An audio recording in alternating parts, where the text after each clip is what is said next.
A Knoxville couple has filed criminal charges against a local contractor. He was supposed to make improvements to their home, but actually never even started the job. WATE 6 on Your Side consumer reporter Don Dare was notified by the couple last spring about all of this.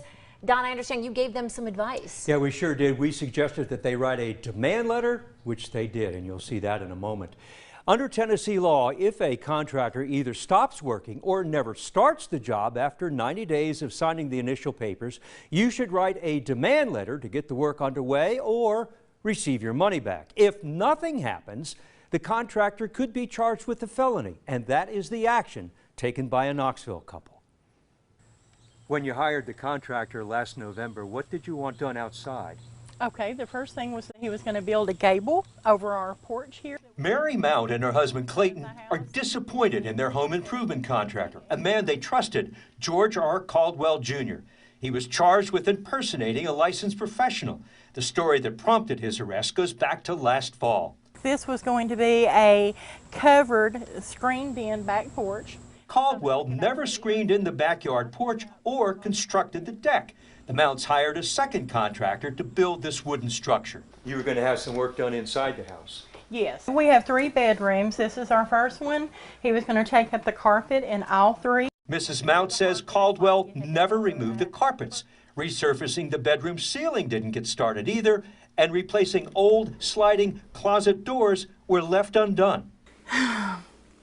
It's a hard lesson to learn.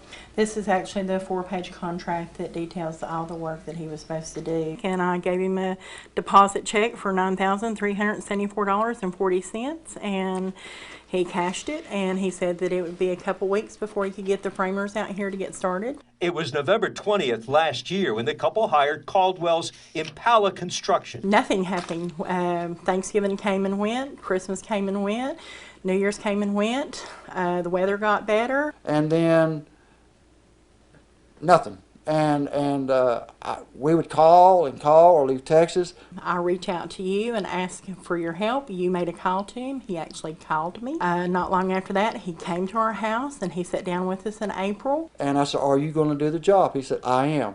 And then that was where it was left, and we haven't heard a word since. With their $27,000 contract broken, the couple wrote a demand letter to Caldwell. I sent the 10-day letter you told me to send, and finally was forced to have to go to the police department. Let's go to the police, turn this paperwork in, and where the shoe falls, let it fall. On August 1st, George Caldwell Jr. was arrested for allegedly swindling the couple of nearly $10,000 and impersonating a licensed professional. Documents show his contractor's license expired in 2007. I will not be as trusting in the future as I have been due to this circumstance. Not too many years ago, you would have to take your contractor to civil court and take your chances of getting your money back if the guy walked off the job. Now, however, if certain parameters are met, criminal charges can be filed. If found guilty, a judge could order the contractor to pay restitution. Clayton and Mary are still waiting for their day in court. Because of the fact that we didn't get the money back from him, we had to go ahead and take another loan out. No trial date has been set yet for George R. Caldwell Jr. Hire a licensed contractor. There is a website that you can go to, and it will tell you who they are and if their license is up to date. Now, Clayton and Mary Mount did everything right in their attempts to reach their contractor to get the job started. The most important thing is to document everything.